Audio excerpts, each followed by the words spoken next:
evening. How the devil are you all? Well, I hope. It's Friday. It's 9 o'clock. It's not Cracker Jack. I used to love that. Cabbages, yeah, come beat it. Oh, simpler times. Welcome along. This is Leicester LTIDtv. Just to let you know, 2 shows tonight, but the second show isn't going to be on here. It's actually going to be on the new radio station that we're doing, which is mixcloud.com/LTID radio. Mixcloud.com LTID radio. Please go and follow me, and then you can listen into the shows. It doesn't cost anything, nothing to download, and you just get to hear me and not have to put up with looking at me. And that's got to be a bonus, hasn't it? So, and that's what we're doing tonight at 11 o'clock. The worst football songs, part 1. Believe you me, there's more than enough to keep us going through about 4 or 5 shows. Welcome along. This is Leicester LTID. It's the question time show. It's time! Strap yourself in, because we're set up, switched on, and ready to go. You are watching and listening to Chris and Leicester Till I Die TV on YouTube and your favourite podcasts.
Your first choice for everything Leicester City. Tune in and join in now. And now, here's your host. Right, Chris. Yep, I'm still here. How are we all doing? So it's question time. And if you've not been on before, basically what this is, it's your show. I ask the first question just to get things up and going, and then you can come on, ask anything you want, obviously, as long as it's legal and as long as it's relevant, and really, as long as it's about football. But that's not the, be all and end all. But that's the idea. You have control over the show. Like I say, the lunatics take over the asylum. And Mumsy's in. Mumsy, it has been, no, not Mumsy. That's Charles will be saying that. Mumsy, how the devil are you, sir? Welcome along. It has been a while. Young man. When I say young, should have gone to Specsavers. Talking of which, let's bring my first guest in. I've got 2 as always here. The first one, you'll know him. Brad, good evening. How are you?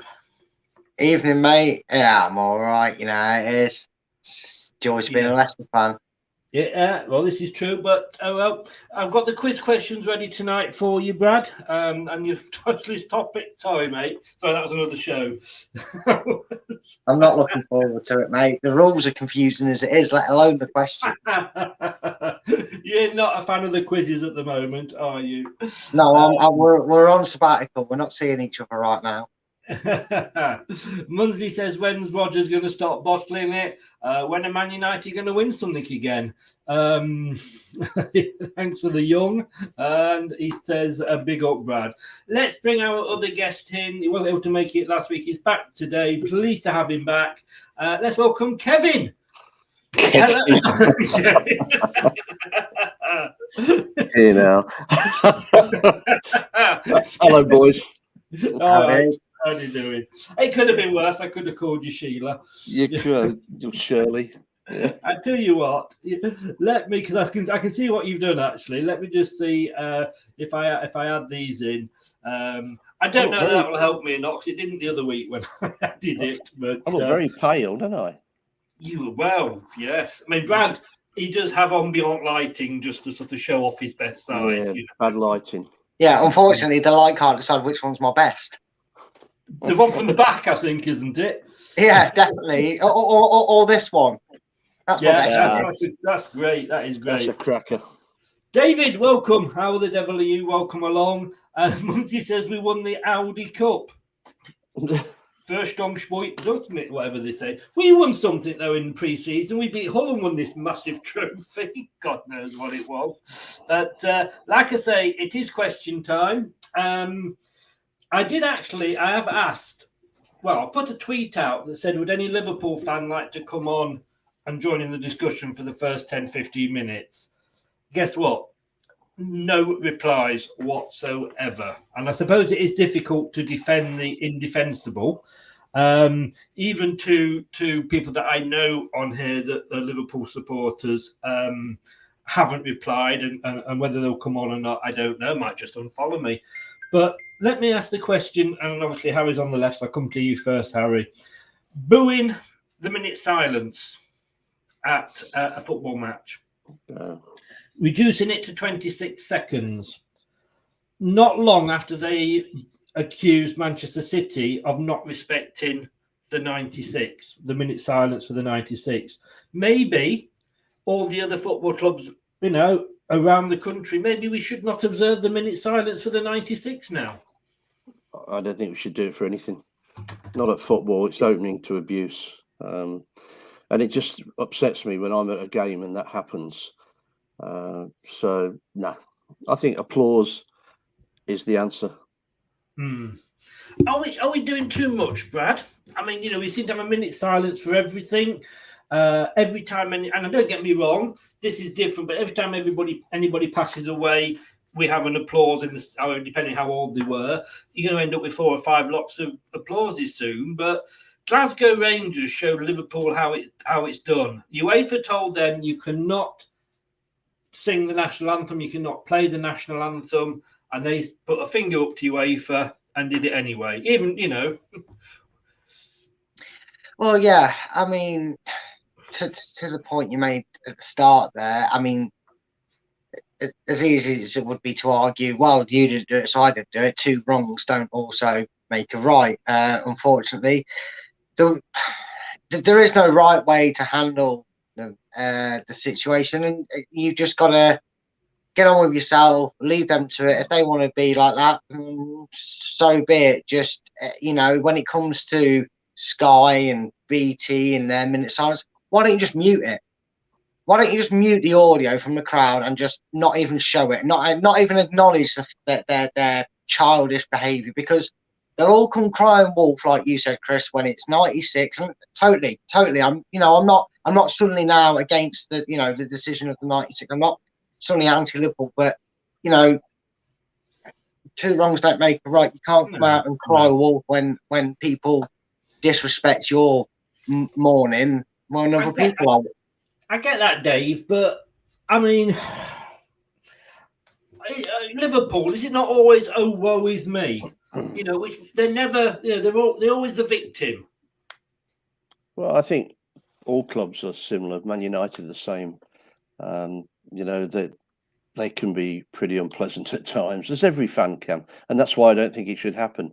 I don't think you should give them the ability to show their feelings. Even when it was sort of followed years and years ago, there was always somebody shouting out, or then somebody else would shout, and then, it was never really observed that well. And it just makes people feel uncomfortable. I don't see the point. I really don't. If you're going to show your respects, then yeah, applause, and that stops everybody else being an arse, to be honest. So that's the way I do it. It's a good point, because it drowns out the cheers. But I mean, Brad, they claim that they don't want to be English, but they're happy to take the English dole money, take the English hubcaps. And happy to win the English Premier League. Yeah, I mean, like I say, I'm to the point now, and I'm going to nail my colours to the mast here. And if I lose viewers, I lose viewers. I'm not going to I'm not going to support a minute silence for the 96. And if I'm doing a show, I will talk all the way through it and probably even go online and talk all the way through it because they're being disrespectful. And whether you are a Royal or not, and I'm not a huge Royal fan, for what that woman achieved, she deserves a minute's silence. It's the same as we Margaret Thatcher, love her or hate her. When she passed away, singing and dancing, we're going on the grave and what have you. The witch is dead. That was it. It's just not called for. It shows you what idiots are about, doesn't it? Really, I mean that's the problem. But Man United. If you want to say who started this, Man United have never liked England, have they? All their, especially their away fans, have always loved to tell us that they don't give a monkeys about England. So I think I don't know what it is, a big club syndrome. I've not noticed that with Chelsea. They're not a big club, are they? Sorry. I've not noticed that with Man City. Just on that point, Wes, how's the dream move going, Wesley? Sorry, Dave, back to you. No, that's fine. Yeah, I wept when I heard he'd been dropped and had a shocker. And Graham Potter, what's all that about? We're changing the subject, I know, but what's all that about? Anyway, my point is, I wouldn't do it. I wouldn't give them the satisfaction of being heard to be the way they are, and I'd probably get people in there and arrest them. Because they know who they are. Yeah, well, I was going to say that, Brad. You can tell there's cameras all round, not just for the TV, but their own cameras as well. They can know what seats, and I'm sure somewhere like Liverpool, most of them are going to be season ticket holders. They can, and they've got to dish out some punishment, haven't they? It's the age-old trouble, isn't it? That's the problem. It's easy for them to say, "Oh, well, we'll just fine them, we'll ban them, and this and that," and then it's like you can take all of us on, but you can take one of us on, but you can't take all of us on. It comes down to that old macho thing, doesn't it? And then you handle it wrong, and then all of a sudden they'll get some weird kind of sympathy, won't they, from people going, "Oh, well, they got human rights and that." But it's like it's so surreal, and again, it does tell you the level of intelligence that maybe some of these people have, because I'm not a royalist. I've never really known much about royalty and our queen and now our king, should I say. I haven't really known anything about them, but I appreciate that they ran this. She ran this country for just over 70 years, and whether we've liked every decision we made, of course we have. And of course, she's made some horrible mistakes, but she also hired the man that ended up winning us a world war and stopped us being taken over by Germany. So you can counter argue it all day. The best way to do it is kind of just look at it in this respect. If you've got a brain cell, let everybody else cheer and applaud the minute appreciation, because we do that now, don't we, in natural life. We don't call it a funeral so much. It's more a celebration of life. When we lose a member of family, dear, we tend to try and spin it a positive in it. Like, no, we're not mourning their death. We're celebrating their life. And if we do that, no interest or not, at the end of the day, Queen's funeral, am I going to watch it? No, I'm not. If they're going to broadcast it or anything, I'm not going to watch it, because I'm not that interested in the family and in the royals enough to follow it that deeply. Some people will. But I'm not going to start leaning out my window going, "Boo, get off the stage." You know what I mean? That's just ridiculous. Like Dave said, drown them out. Drown that out by allowing fans to sing, play God Save the Queen. I know it's King now, but for that moment, sing that. Sing loud, sing proud, clap, cheer. In terms of respectful, maybe not cheering. It's a good idea. That's what they'll do and do it. But counter that. Terry just says here, Dave, just seen the scores being enacted when someone commented badly against Prince Andrew. They were arrested for a breach of public order. But yes, it was, wasn't it? And he was shouting, he was trying to push his way through. And be honest with you, you don't know what he's holding, and he's got a gun in his pocket or not. I think some of it's a little bit harder, because I have been a steward at a football ground, And I wouldn't like, and this is a non-league one, and I wouldn't want to risk taking some of these silly buggers on. No, and it's the same thing with standing, isn't it? These signs everywhere. If you stand up, you will be arrested. Well, come on. Yeah. I mean, every club in the league, like the fans stand up.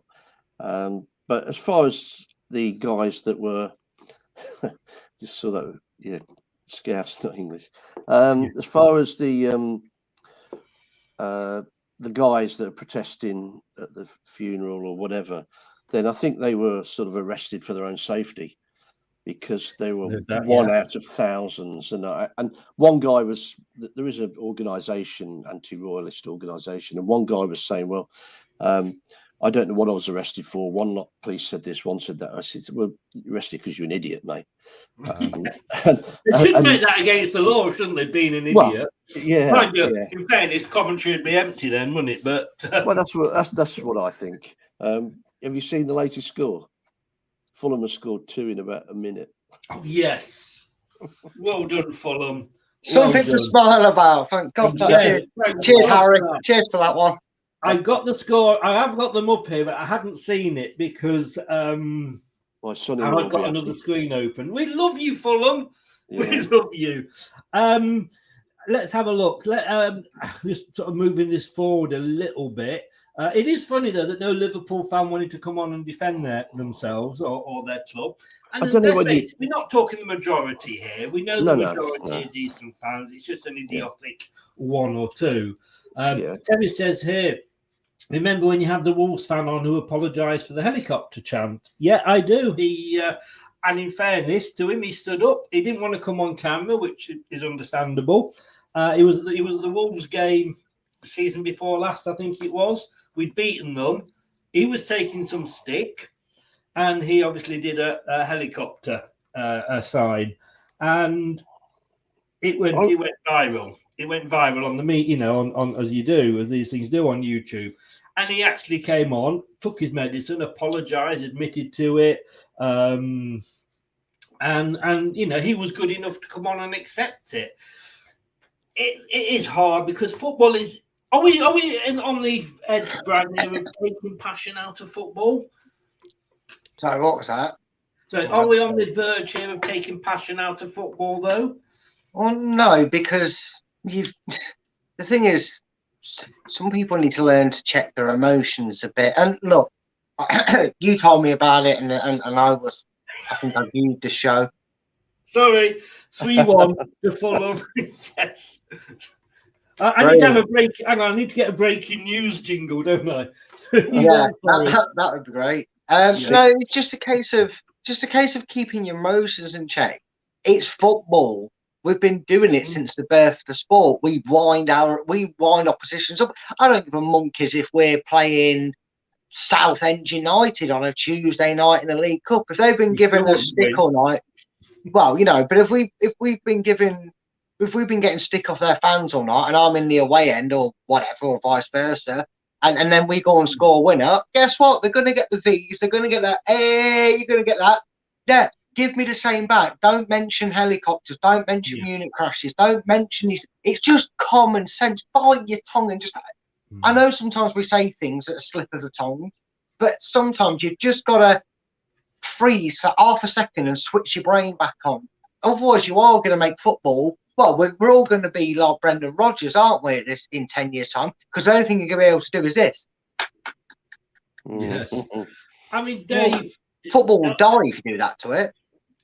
It is emotional. We are, I suppose, living in a totally and utterly PC world at the moment. And I don't mean that we're all down the local curries taking it over and camping in it. But to me, I mean, I know a couple of years ago, I did a bucket list thing of where I went to see as many comedians as I can. And the two best ones I went to see, one was Jim Davison, and the other one was Ricky Gervais, two of the most un-PC comedians that you could get. Compare that to Jack Whitehall. I mean, I was in tears at Ricky Gervais. Oh, I mean, it is. Should we just say, look, for 90 minutes, and let's be honest with you, I've been there a few times in my youth.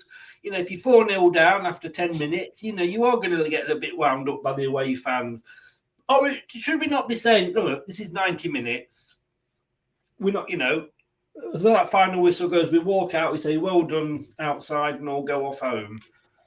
Well, I think we do, generally. I mean, if you look back, you wouldn't want to go home on your own or, in a small group, would you? Whether home or away, because you like to get beat up or do whatever. As far as the PC things are concerned, I think we are in life.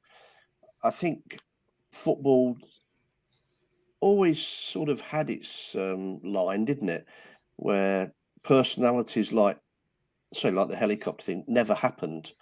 I mean, the nearest thing I think chance to sort of anything that was a little bit over the top was the Harry Roberts one. If you remember all that back of Christ, was that the 70s? Goodness. But I mean, I grew up with Bernard Manning and comedians like that. Yes. You couldn't get any less PC than him. No. And somebody's just mentioned Chubby Brown. Yeah. I mean, definitely.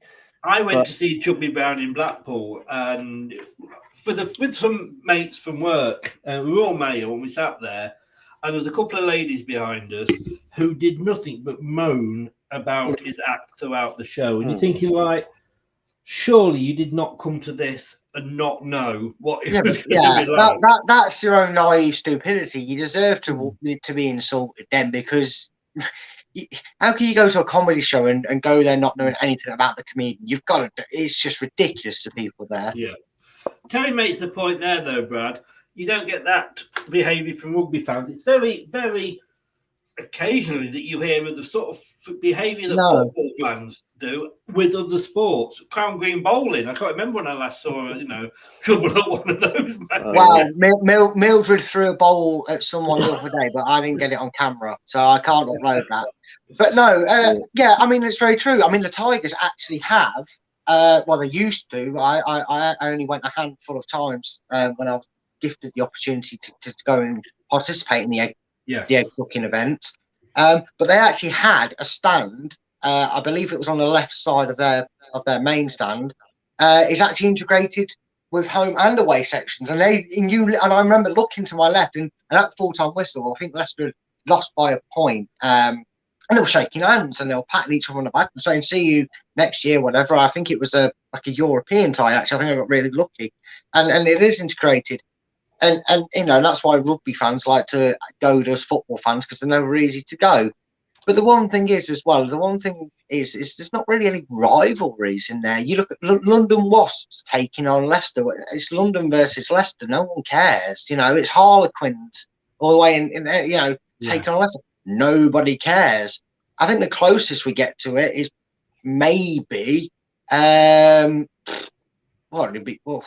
the closest rivalry they've got in rugby? There's not really that in the way they do the division. Just some more breaking news. RSPCA have just announced that there is a blanket ban on anybody owning dogs now in Nottingham because they can't hold on to a lead.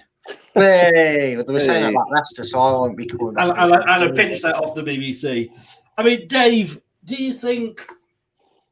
See, what gets me, I guess, with the Liverpool thing is, and I changed my mind. I was getting a bit fed up with the taking of the knee, but I kind of came on board with that. I get it that people aren't going to agree with everything, and they have a right to vent how they feel. We live in a free society at the end of the day. I think what got me, though, was the fact of the hypocrisy of it all. Because they moan about people not honouring their minute silences and whatever. That's what absolutely peed me off, more than the fact that they were actually doing it.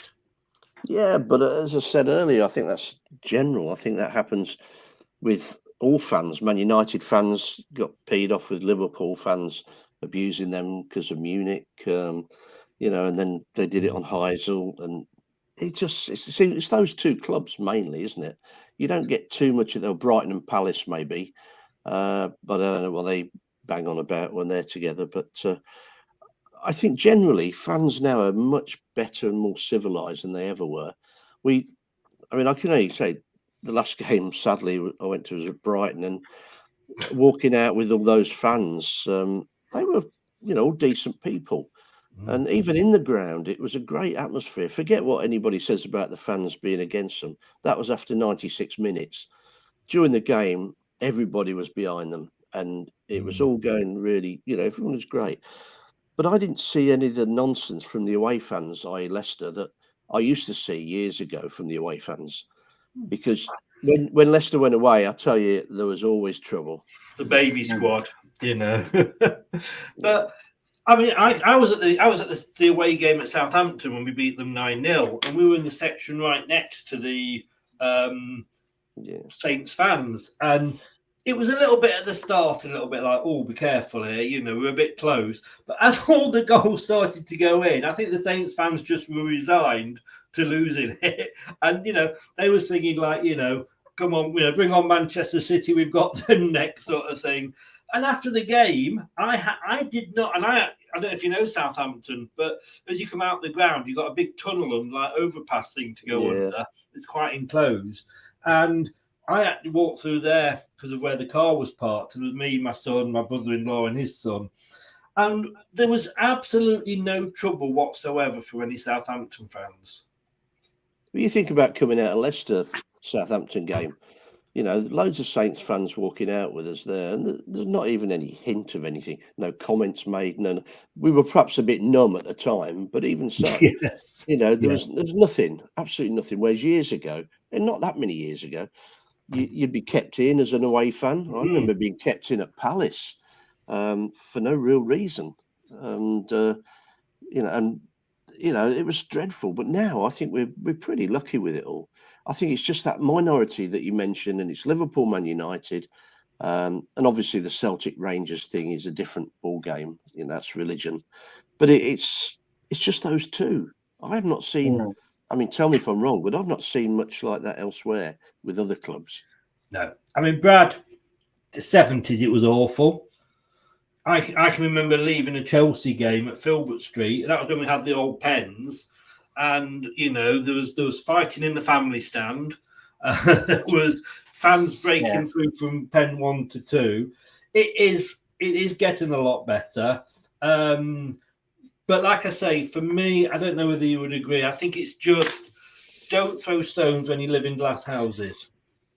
No, you're right, and I think times changing, as in they can catch more people being violent. They can see a lot more, CCTV around. And I know that sounds silly and daft, but also these people that were part of these hooligan squads have grown up, and you see documentaries and that of these leaders that changed their lives, have disbanded the group, didn't want to be like that anymore, wanted families, feared for their lives and the families' lives, and it's kind of changed as well. I think what's also changed in a good way is, apart from the obvious ones, like David said, religious reason for Celtic, Rangers, and maybe Manchester United and that. And I get local derbies. There's always going to be a bit of heat and traction between them. But sometimes, like you said, getting held behind when you're playing Crystal Palace away.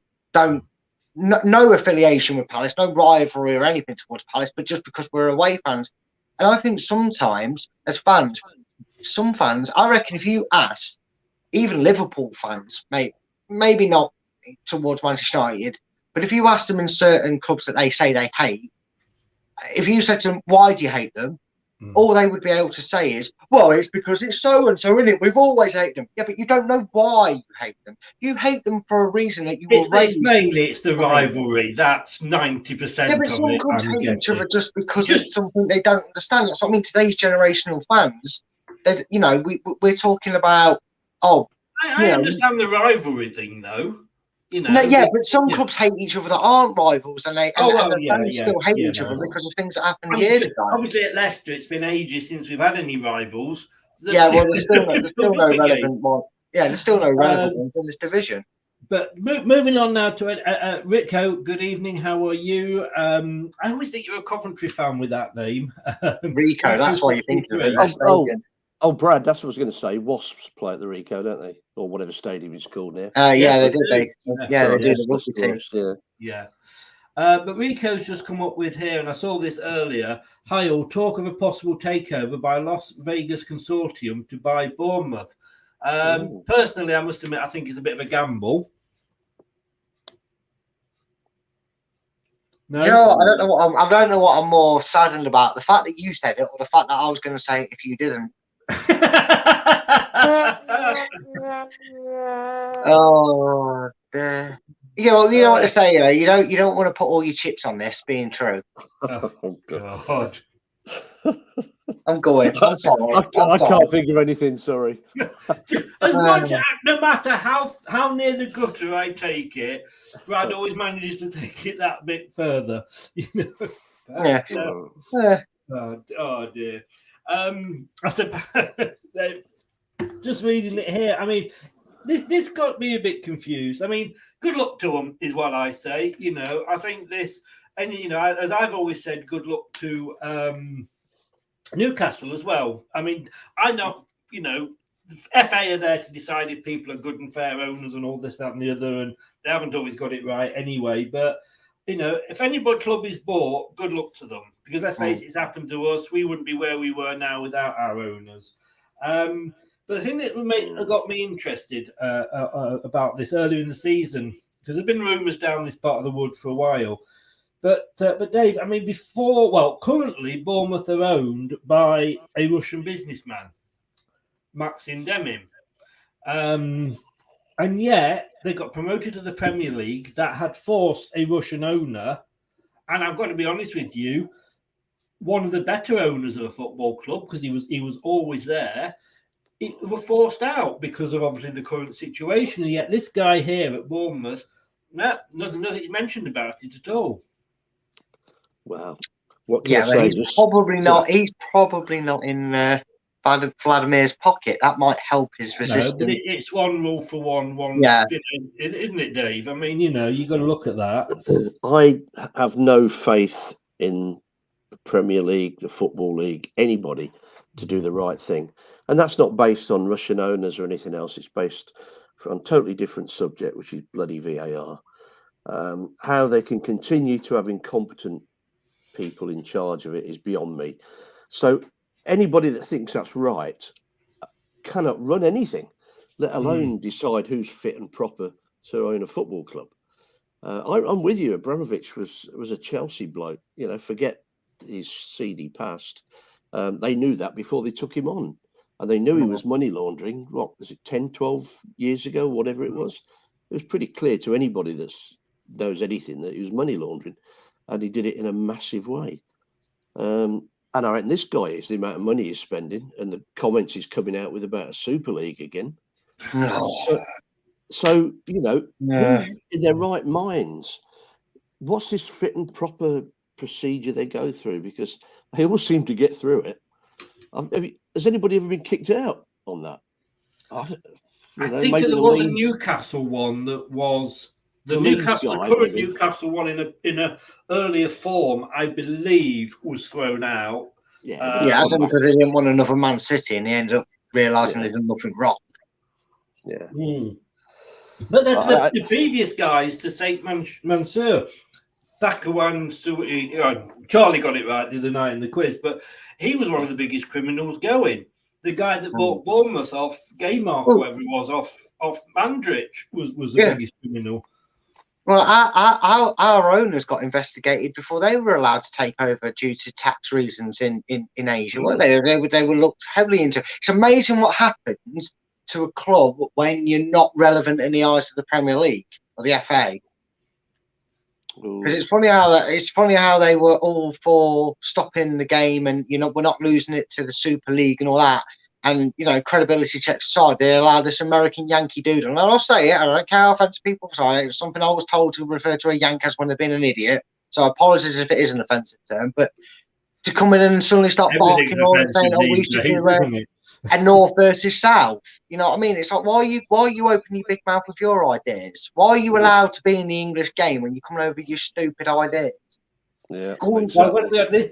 This Las Vegas one, Dave, he's let's have a look at him. He is already the owner of National Hockey League NHL team Las Vegas Golden Knights. So as you said the other day, well, Brad said to me the other day, penalties will now be taken from the centre circle. Yeah, it'd be a 1v1 with the goalkeeper. And he'll have a stick. He'll have a Will they stick have to take the relegation ball. or anything? Well, with the nearest thing to ideas that our leagues have ever come out with. Do you remember the Anglo-Italian Cup when the offside rule was changed to sort of halfway between the penalty box and the halfway line, so you couldn't be offside in that area? And I actually thought that might be a good idea because it stopped the old Man United thing of condensing everybody in and it just being a complete joke. But since then, I don't think they've come up with anything that's made any sense. The handball, it's below his shirt line, for Christ's sake. Needs to... If I wear my sleeve further down, is that, I don't know. The handball, the whole VAR and the rules just don't match together. That's what I'm saying. And these people run the game. Talking of the Anglo-Italian Cup, the show I did on the radio the other night, going back to 1976-77, which was Jimmy Bloomfield's last season at Leicester. The Anglo-Italian Cup was won by Nottingham Forest. So they're used to those big trophies, aren't they? Anglo-Italian Cup. We were in that a few times. Do you remember, actually, we say that the Americans are the only ones that come up with daft ideas. Do you remember Jock Wallace, I think it was, suggesting that you get a point if you win the first half and a point if you win the second half? Yeah. You don't remember that, Brad? But I remember you telling me enough times.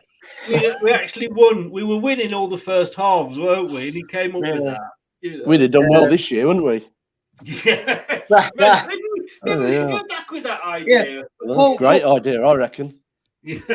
Wasn't it the Japanese league that trialled if a game ends if a game ends a draw, they have a penalty shootout for an extra point? Well, didn't they trial that? That was America as well. Yeah. No, they must have stolen it off the Japs. That's like that. They did, nicked it off the Japs. Sorry, Japanese. I'll say that. No, told off the Japanese. What about the Aussies? Are they involved? They're just upside down and backwards. We don't worry about them. No. I mean, football is football. I don't know who it was that said this once, but football is a simple game complicated by rules or something like that. And idiots, complicated by idiots is what you meant. Because that's what it's complicated by. I think it was Cloughy, wasn't it? Making the rules up, but it is. Yeah, that's what I meant. Game, you know. Well, they're right. And why do they do it? Because it doesn't help. They should still pull people around, grab them around the neck or the hair in the box and get away with it. And that's with VAR. So who looks at it and says, no, that's not a penalty? You know, he should have his hair cut. Well, wasn't it only until the early 90s that they realised that maybe allowing them to pass it back to the goalkeeper so he could hold it as long as he likes was a bad idea? Yeah. I mean, that was only 30 years ago. Well, if you think back to the 60s, and if you watch the World Cup final again, then you'll see Banks gets the ball, bounces it on the way out, gets rid of it. So it's not the rules that stop it. It's this new style coaching. It's like a goalkeeper completing the save by catching it, falling down on the ground, and that's the save completed. But he only does it when they're 1-0 up. Yeah. You know, if they're 1-0 down, he don't even go to the floor. So it's just bullshit. Really. I'm going to be honest with you. Going back to I'm not sure who it was, but somebody, because Pickford always grabs the ball, doesn't he, and falls down. Yeah. And somebody else, I can't. Was it the Liverpool keeper? It might have been the Liverpool keeper that did it, taking the piss out of him. And I thought that was brilliant. Oh, he did. That's right. Yeah. When they were winning. Yeah. Yeah. Let me ask you this question, then. Just moving on from there. If there was, I mean, we're talking about the sort of all the rules that are there at the moment. If you could take one rule out of the game, we'll come to you first, Dave. If you could take one rule out of the game to make it more enjoyable, what rule would you take out? To make it more enjoyable or to make it correct? So there's two questions there because I mean, rules are supposed to be correct anyway. No, they're not. They're not, obviously. Look at the throw-in. No, okay, you can just change one rule then. You can just change one rule for whatever reason. Right. Oh, bloody neck. I'd probably change the offside rule. Yeah. I would. I'd change that. I think we don't really understand what it is. First phase, second phase, that was a joke, wasn't it?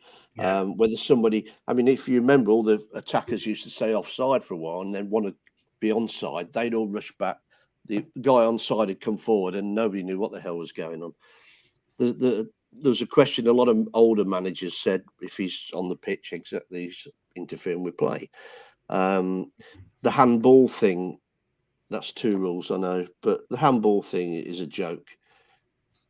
Everything is accidental. If you look at the rules, it has to be intentional foul or intentional unless handball. you called Luis Suarez, of course.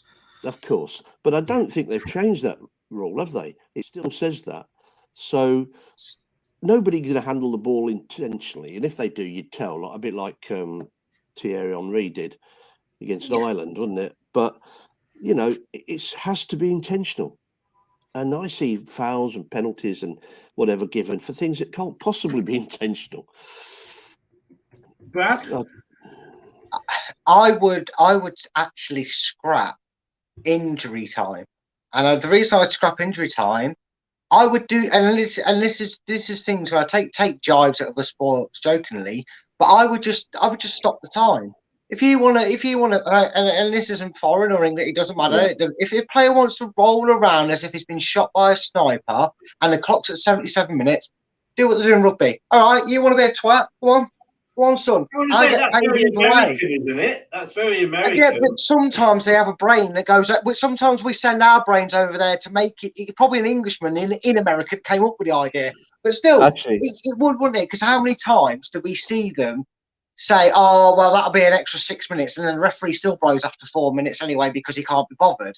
You know, it does. If you said to them, "All right, go on, keep rolling around, keep rolling," because I've stopped the clock, mate. We'll play 90-minute football. Or if you're playing for Burnley, you actually crawl back onto the pitch. Exactly. You know. But wasn't it Mourinho that says fans are paying practically £1 a minute for their tickets because they're only seeing about 55 minutes of football? Yeah, I know he was talking throwing stuff, but play acting. You want to get rid of it? Just could you imagine that? Seeing some of the players falling around, like Salah falling around into the penalty box, and we're going, "Good one, mate." But we're still on the 86th minute. Can you get up, please? We've still got 4 minutes. Actually, I take mine back. I agree with Brad. That's the perfect. Yes, somebody's agreed with me. Now, well, can I say I'm going to disagree? Perfect. Oh God! No. Yeah, Rich, time wasting. That's it. Fergie time.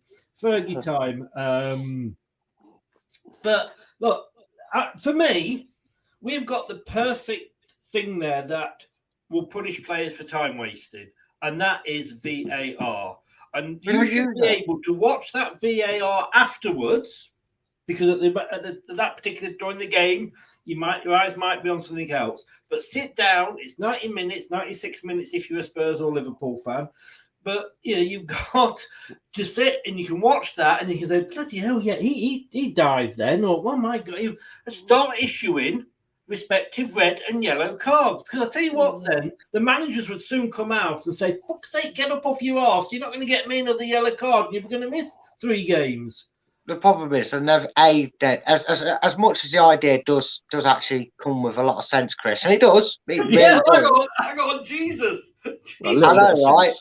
But the problem is, it will never work because suddenly, the reason it won't work. No, sorry. Nottingham Forest 2, Fulham 3. Sorry, mate. Oh, it's all right. It's only a second. They give themselves false hope, hopefully. Anyway, but the thing is, you'll do that, and even if they do try and influence, let's say they brought your ruling into thing, and they did yellow card, or warning, or whatever. By the end of the week, they'll be, we'll kick off at 3, and the game won't finish till 7. Because they'll be going, "Oh, for God's sake, that's another one that's dived. That's another one that's dived. You come here." And then they'll have to look at the instance and they go, "Well, I didn't dive technically." And then what we'll get is afterwards. And but it wouldn't because there's favouritism. We know there's favouritism in there. That's the only reason it wouldn't work. In a perfect world, Chris, your way would work and they'd stop it for an instant. But we know I think unfortunately that's the only way. Somebody said, like, the ref's best friends or the team, the players, the refs that they're working with are having to ref them. But I mean, Dave. How far do you go, Chris? How far do you go though? Because well, if it's time you go back and say, well, Huddersfield we've seen time wasting, right? Huddersfield had a great goal disallowed, didn't they? Yeah. And everybody said, I'm sorry, No, but don't give them the points. You can't. Do they give them the points? You can't go on. It's difficult with goals. Goals have to be decided then, otherwise you'd be replaying so many games. It would get a little bit silly. What first of all, what you need is independent people doing VAR, ex-players. You're not going to get, Premier League players because they're earning too much doing punditry. But ex-players from League Ones, League Two, lower Championship would love to still be involved in the game when they retire. And they know the rules. They know if something's accidental because they've done the game. How many refs have actually played the game? Probably not many. So that's the first thing. And I'm sorry to bring this up again, Brad. Doug, I've seen it. Thanks. I will do in a second. The Euros, Italy, Belgium. Sorry, Brad. Italy, Belgium, quarterfinal. The Italian player went down trying to claim a penalty. And as soon as he didn't get one, the play carried on and Italy scored a legitimate goal. Wow. All of a sudden, from doing 10 turnovers and a forward roll, he got up to run off to celebrate. That is cheating. That is obvious. That should be looked at, and you should go back and go, yeah, he gets a yellow card for that. Yeah, but again, both of us probably made two different examples of the same method to stop it, because in that instant, if he goes down rolling around like he's been shot from the stands, his legs hanging off and he's been snapped in 7 places, but then he magically gets up and celebrates, I'd be going, you stop it that way, but also stopping the play there and then. Just okay, there's an instant, clearly he's hurt, he must be hurt, because there's no way he stays there. Oh, you're faking it, are you? Well, it's a good job we're not playing any football, isn't it? You get 90 minutes either way. It's just both go the long and short way about getting it. I mean, we'd have probably still lost to Belgium in the final if we'd got them anyway, but sound great and all that, and memories about that picture round. But no, I suppose we both come up with different solutions to the same problem, and they both work. It's just my worry is that we end up stopping, the game. We keep stopping it, starting it. There are things that you can go back and look at and say, goals you can't. Goals have got to be done. But the one rule I really would want to change, and I'm going to get shot down for saying this, and you're all going to laugh at me for saying this, a bit along the way of what Dave was saying earlier, scrap offside. That's the simplest way. Nobody's offside. Everybody's onside. Now, if let's say we are playing Spurs tomorrow and Harry Kane wants to goal hang, we've got to put a defender on him. That's the game. So, it's then 10 versus whatever the rest of the game. But there's never any of that. Was he off? I mean, FA Cup final. Had that goal counted for Chelsea, Dave, I don't think we'd have gone on and win it, because we'd taken all the attackers off and the players were on. He was off. Before VAR, that would have been given as a goal, and it would have gone probably to extra time and possibly penalties. And I think we would have lost it then. He was, and I know it's Chilwell, etc., and I'm going to get shot for this, but he was unlucky. Why don't we just scrap offside altogether? I don't know is the answer. Why not? Because nobody's got the balls to do it. And it wouldn't be agreed by FIFA, UEFA, anybody. Yeah. But why not trial it? Why not trial it? That's what they did in the Anglo-Italian. Yeah, we've got enough. We've got enough trophies and competitions to trial it. Jimmy Greaves was always called a goal hanger, wasn't he? Who, sorry? Jimmy Greaves. I mean, he didn't want to go anywhere else apart from that last quarter. Yes. People had to mark him because he was too good for them. David Cathy said there's no offside in hockey. Yeah. I mean, the different rules, different games, but if you knew Dave and Cathy, I don't think I've seen you before, and also Snapple Foxes. Speaking of offside, you could grab the old MLS offside rules that was based off ice hockey. Yeah, pretty much the same. If you both new, welcome along. Thank you for joining us. Please do press that subscribe button if you are new. And if you are already subscribed, please press the like button, smash the likes. It really, really does help us. And we're gonna go back to the Liverpool chat because we have got a Liverpool fan coming in now, so it'll be interesting to see his take on it, and we'll do that straight after this. Matt Elliott here. Hi, Alan Smith here. Hey guys, Ian Hume here. Hi everybody, Jerry Taggart here. Be sure to watch Chris and Leicester Till I Die TV for all the latest Leicester City news and information. You can also subscribe on YouTube and various social media channels for the latest updates and news on Leicester City Football Club. Come on, you foxes! Please do what they say, sort of say, subscribe and smash the likes.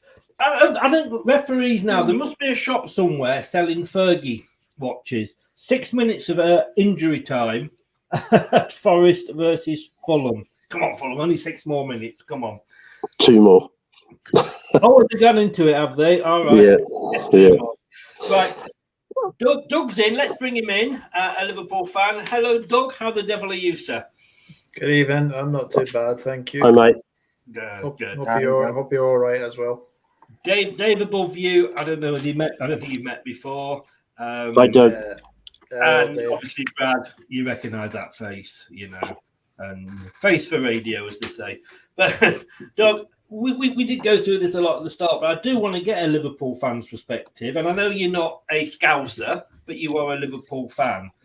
And I ended by saying what I think annoyed me more than anything was people. We live in a free country, and you know they're not going out and actually hitting anybody. They're not, kneeing anybody in the balls or anything like that. They are just expressing an opinion, which in this country you're allowed to do. What gets me is the hypocrisy of the "oh woe is me" Liverpool brigade that would be the first ones to moan if anybody was booing or doing anything during the minute silence for the 96. I've got to be honest. When I was obviously watching the game on Tuesday, I watched I observed the minute silence as you do. The only thing I could hear that I was obviously watching the game on the laptop because obviously we don't have BT Sport on the TV, so I was obviously watching the laptop. Mm-hmm. I could only really hear a few idiots basically say it. I know there's obviously been videos, and I know there's been videos of obviously more of them doing it. Honestly, I just don't know what to say. It's ridiculous how you can't stay silent for 1 minute. I mean, it was only about 30 seconds. It was really, really, it angered me, actually. It angered me. And forget about politics and forget all about what's happened in the past, because that's irrelevant. This is our longest reigning monarch who has just passed away. Surely you can stay silent for 1 minute. Surely. I mean, what gets me, as you can tell from your accent, you're Scottish. I know you try to hide it, but it's there. It's very broad. But I've got to give total respect to Glasgow Rangers. I know my tweets have been worded to try and get a response. But yeah, respect to Glasgow Rangers, sticking a finger up to UEFA, saying, we're going to do it anyway, even though UEFA said we couldn't sing God Save the Queen. I mean, fucking hell, UEFA, fuck off, what's it, And I say, I was just, and that tifo they did, Yeah. And this is a Scottish club in a country that doesn't want to be part of the United Kingdom. Yeah, no, I thought Rangers did very, very well to just basically say a big F you to UEFA. Not so good from Celtic's point of view. I don't know if you've seen that. There's a banner. I haven't seen that yet. No. Yeah, there was a banner that said F the Crown, I think, or something like that. Yeah. So I think Celtic have been, I don't think they've been fined, but I think they've been investigated by UEFA. And Rangers won't be fined or banned for the solidarity of, obviously God save the king and that tifo as well. But yeah, there are moments to be silent and there are moments to not be silent, and unfortunately, that was one of them. Sorry, Fulham have won. Yes. That is some comeback again, by the way. Well, we did say, like you said, they're not allowed to have dogs in Nottingham because they can't hold on to leads. But yeah, Villa beat Southampton 1-0. Yeah, Villa won. If a joke is bad, I always say repeat it twice and keep repeating it until we get a laugh. I think, Doug, I expected it from Celtic fans, to be honest, because they are, anti everything English, aren't they? And generally, that's what happens. It's a religious thing, is it not, Dave? That though, totally, yeah, totally. But it's also anti-monarchy and all that sort of thing, and it's just that what they've grown up with. Liverpool, Man United fans, as you say, it's a minority, but unfortunately, in this world, the minority seem to get heard, as does that clown that was shouting at the Duke of York. Or he's not anymore, is he, Andrew? So. That's what happens. And what do we do? Do we ignore them completely because they're just doing it to be noticed? Or do we put them down? I have to be honest with about obviously that heckler at the Edinburgh thing. I was at work at the time, so I didn't see like anything happening there, but obviously I have heard about it. I can understand why he's been arrested, and I know that again, political and what Andrew's done is unforgivable. Let's be honest. But the fact that Prince Charles has appointed him, so I think it's Earl of Inverness, I think it's something like that, baffles me to be honest with you. The dogs like it up there, don't they? That's probably what it is. Yeah, he's looking after the corgis, isn't he? So. But no, I think what has actually happened this week is actually shown the true colours of a lot of people. You've seen a lot of people none of the media have said anything about Andrew or something. They've gone on to pick about Meghan Markle. Okay, I know she's not really. Well, she is obviously part of the royal family because obviously she's married to Harry. But some of the things I've seen said about Meghan Markle, it would just shock you.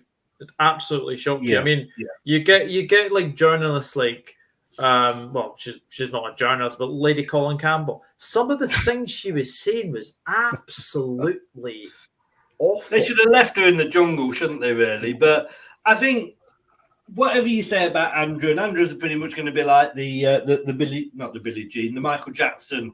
We're never going to know because it never went to court. We can have our suspicions and everything, but it's all allegations and allegedly, just in case the lawyers are watching. But it's his mother's funeral, for God's sake. Mm-hmm. I don't like Meghan. I don't like Andrew. But I will not say anything about them while this is going on. No, out of respect because Meghan, love her or hate her, she is married to the grandson of the Queen that's just passed. Andrew, love him or hate him, is the son. His mother's just passed, and it is all about surely just drop it for a while. And the newspapers are as much to fuel as anything else. I mean, a comment earlier. Let's ask you, Brad, because you've been on not like you quiet for a while, but let's because Terry said earlier, going back to the Liverpool debate, a bit of hypocrisy, as in they will not buy the Sun due to Hillsborough remarks, but still watch Sky, the owners of the Sun. But then again, do they have a lot of choice?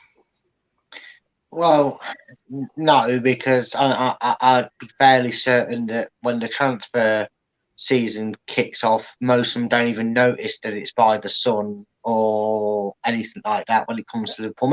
Maybe those with a keen eye will. Some articles go unnoticed where the rumours start from, talks about their clubs and that, and that it's it's a difficult one. Sometimes you've got to decide to put the past in the sense of I'm not saying, like you said, for now, given it's raw to the nation and it's going to have a funeral, we're going to have a minute silence at these games for the occasion. You could compare it to what we said, before. Unfortunately, people are taken from this world too early and they're diehard football fans.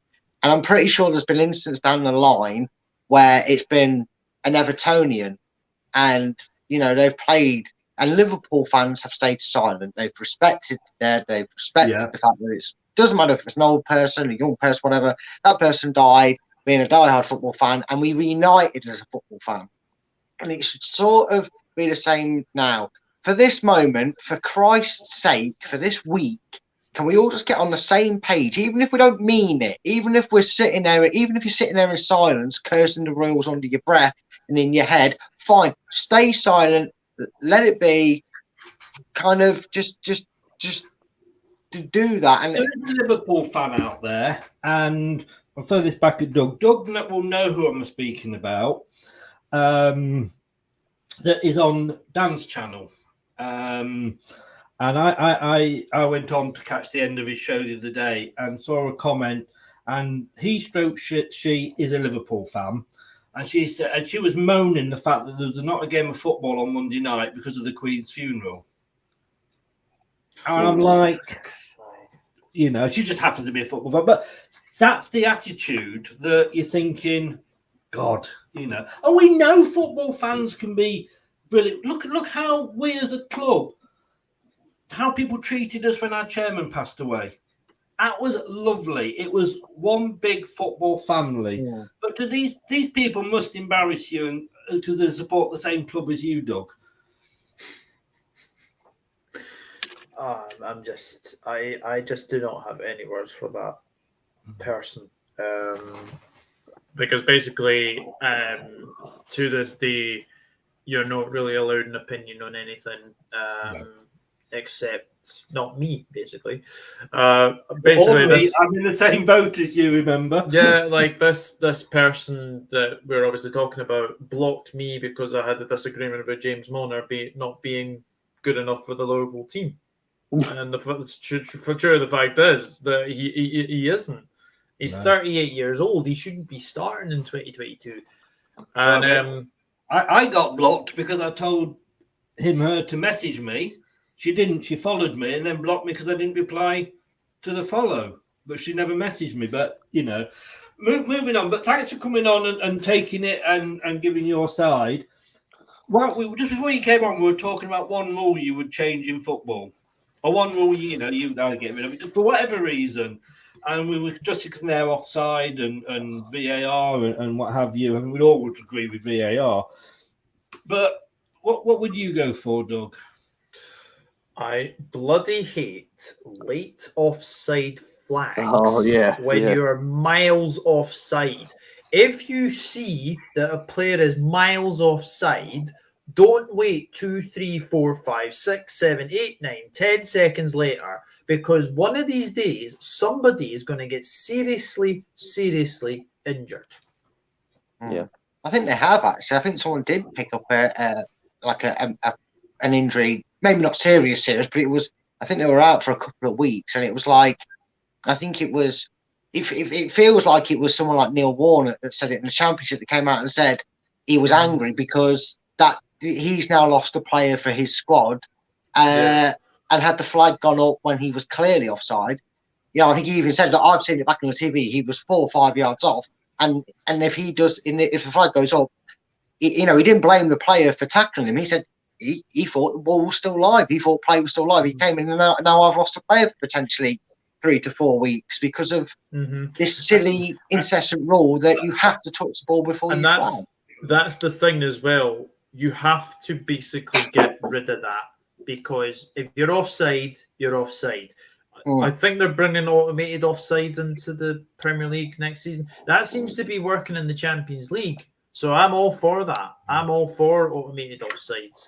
But Harry, was this originally brought in because if they flagged too soon, it would cause an injury? I think it probably was, Jeff. No, Johnny, first one. I'm allowed one. Come on, I have done well. And you know what? I was just doodling over your name then, Dave. Oh, that's sweet of you. Oh, Larry's in there next. We are 65 minutes into the show, and that's my first Harry. I'll send you a signed autograph if that helps. Obviously, nothing does. Look, I've got it there, highlighted everything, and I still get your name wrong. I blame you anyway. I blame you. What was the question? This rule was brought in anyway because I thought, I could be wrong here, that if they flagged too soon, that could cause an injury because the player would stop suddenly and damage himself. It's all nonsense. Linesmen are pointless. No, sorry, what are they? Assistant referees. They're pointless because they don't. If you'd watch them, they only flag for a throw-in when the referee's decided which way it's going. Yes, and that's their main job. That and offsides are their only jobs they've got, and they can't do it properly. So why bother having them? Because it just winds me up. Could you not have, if we do get sort of independent people in the VAR thing, just the refs wired up? Yeah, that's a Leicester throw ref. I mean, how quickly does it take for somebody to do that? They're pointless. Well, look what they do in rugby. For example, TMO, like the referee's mic'd up. He basically says, there's a decision I'd like you to have a look at. Can you have a look and obviously get back to me? That's what football should be doing. We should be getting these referees mic'd up and then basically telling them what decisions that they think is bad. VAR is not VAR, the technology is not the problem here. It's the people running it. And the only problem with that. Sorry, go on, Dave. Well, I was saying that in rugby, it takes less time to make a decision than it does in football. Yeah. I mean, the Brighton game, all the Leicester fans were saying, well, for God's sake, if it's that tight, give a goal. It was a great goal anyway, wasn't it? We were at the other end, but we saw it. But if it took over 5 minutes, I think it was, and everyone was bored.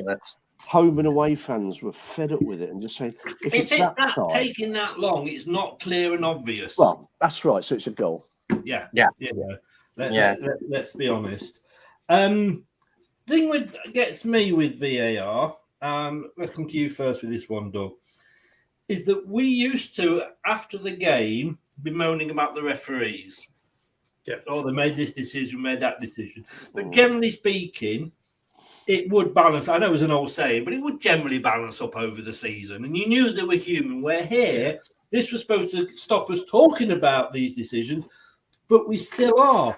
Should we not have the referees coming out after the game, as they expect managers to, but they then fine them if they say what they think? Should we not have managers coming out after the game saying, this is why I made that decision? But they don't make decisions. Sorry, Doug. Go on. Sorry. No, I agree. I think there was a referee. I think it was years ago. Paul Durkin, I think was his name. I think he came out after Manchester United against Newcastle, and he gave an offside goal against Alan Shearer, I think it was.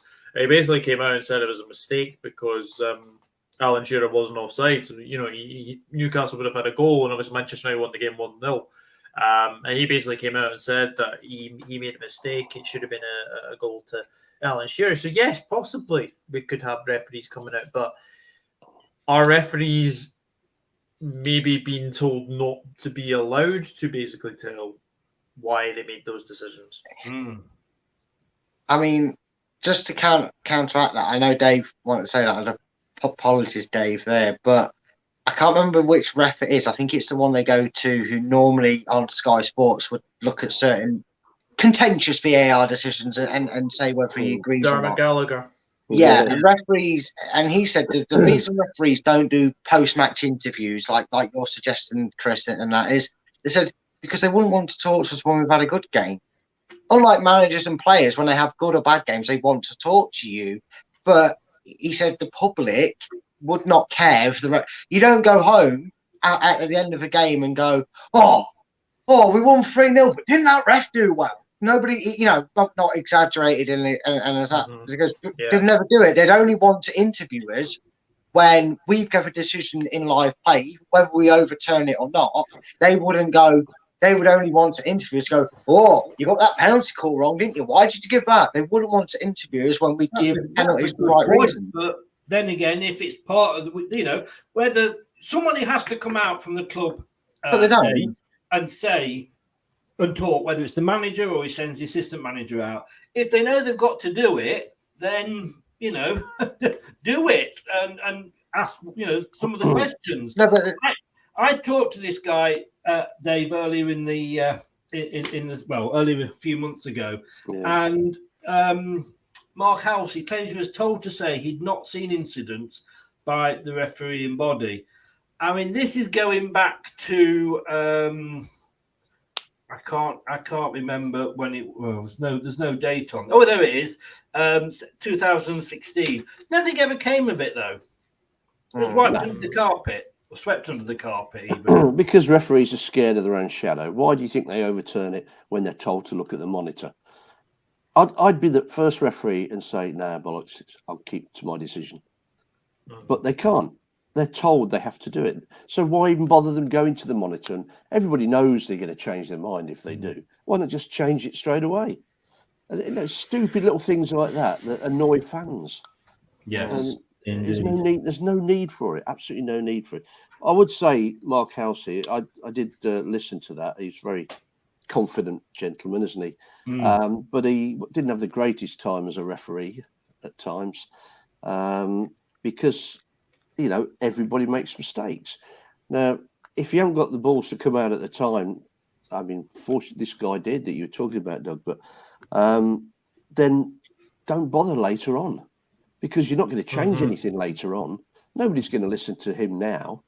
But if all these referees in the game say, we don't like this, we don't like what's going on, it makes us look ridiculous and it's ruining the game, something might just happen. Managers moan that they get called to these meetings and pre-season with referees and they're told this, told that, and then it changes. Yeah. We're going to end on that just to say that Steve Lannett's got a point for predicting Villa would beat Southampton. You and me didn't, Brad. But you and me got a point for predicting that Fulham would beat Nottingham Forest. Yeah, but that wasn't skill, was it? That wasn't skill. We got the point that counted more. That's what matters in that one. And Brad, not Brad, Doug, he's really annoyed here. That kebab he ordered at 8:05 has still not turned up. I had that with a pizza and I rang them. They said it'll be there within sort of the next 20 minutes. 35 minutes later, it still hadn't arrived. I ordered another takeaway, which had come in the meantime. He rang the doorbell. I said, what are you doing? I've ordered something else now. You've taken so long. So maybe you want to go down that way. Guys, thank you so very much. I'm going to go and get ready for the radio show. Doug, thanks for popping on. Where can people find you? Yeah, the Dugout Football channel on YouTube there. You can also find me on Twitter at nrod_1992, Instagram at Douglas Starhorn, and Facebook at Douglas James Horn. Let's be honest, one of the nicer Liverpool fans. Let's just say that. Yeah, good to meet you, Doug. Thanks for coming on, mate. No worries. See you later. Take care. Cheers, mate. Brad, where can people find you? Nowhere. I'm hidden. You can't find me. I'm not on the map. I mean, sorry, you meant YouTube wise. You can find me here mostly doing post match and any show that's going because that's what Chris likes. That's what I do. But you can find me on Facebook.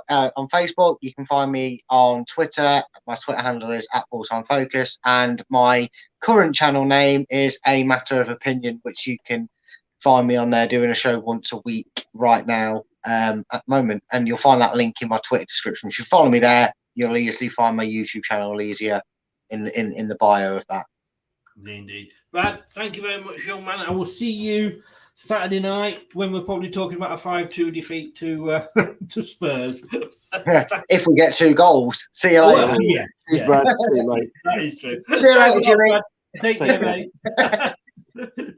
See you, Shirley. Don't call me Shirley. See you later. Cheers. Dave. I mean, come on, be fair. That's not bad, mate. That's not bad. That's not bad. That is the best I have done. Yeah, I'll give you that. I didn't even know I'd done it, and I said it, and I think I still wanted to get through the whole show without doing it. But thank you as always for joining me on the show. You're welcome, mate. Have a good one tonight. Where can people? Because people can listen to you. Well, surreyhillsradio.co.uk. Yeah, I do the breakfast show 8 till 10 every morning. We won't be doing one on Monday for obvious reasons, but Tuesday onwards, different theme, bit of fun, something completely different. We don't do the normal breakfast show rubbish. It's just whatever comes into my brain at the time. And we seem to be able to get away with everything, so it's all good fun. It is. Brilliant. Stay on the line. So I've got a very quick question for you. Okay, mate. So thank you very much. Be sure to check Dave Stroke Harry out. I mean, Harry's his stage name. Let's say that, shall we? It's my Facebook secret, yeah. Yeah, and it's Catherine at the weekends, but that's totally another story. Thanks a lot, mate. Take care. Cheers. Oh God, thanks to Dave. Now, so close.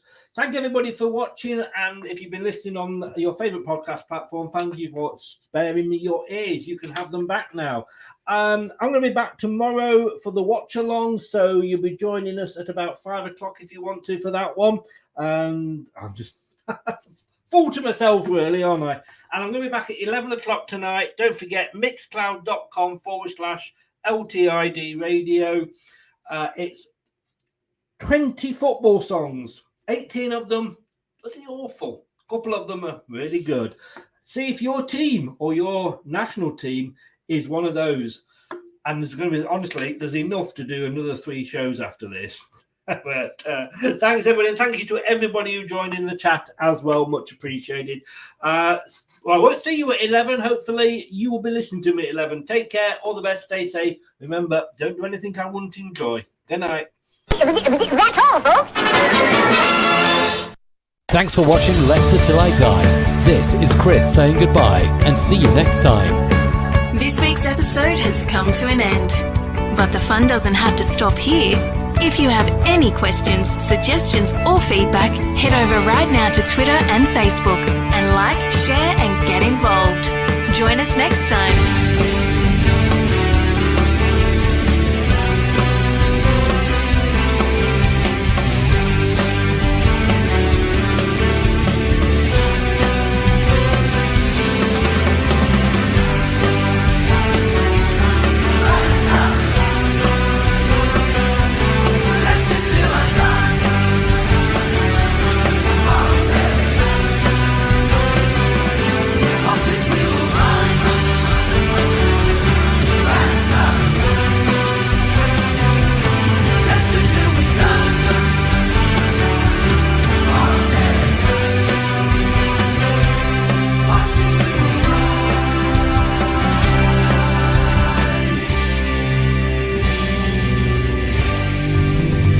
Thanks for watching. These videos are tremendous. You better like them too, or I'll be back. Leicester Till I Die TV. They think it's all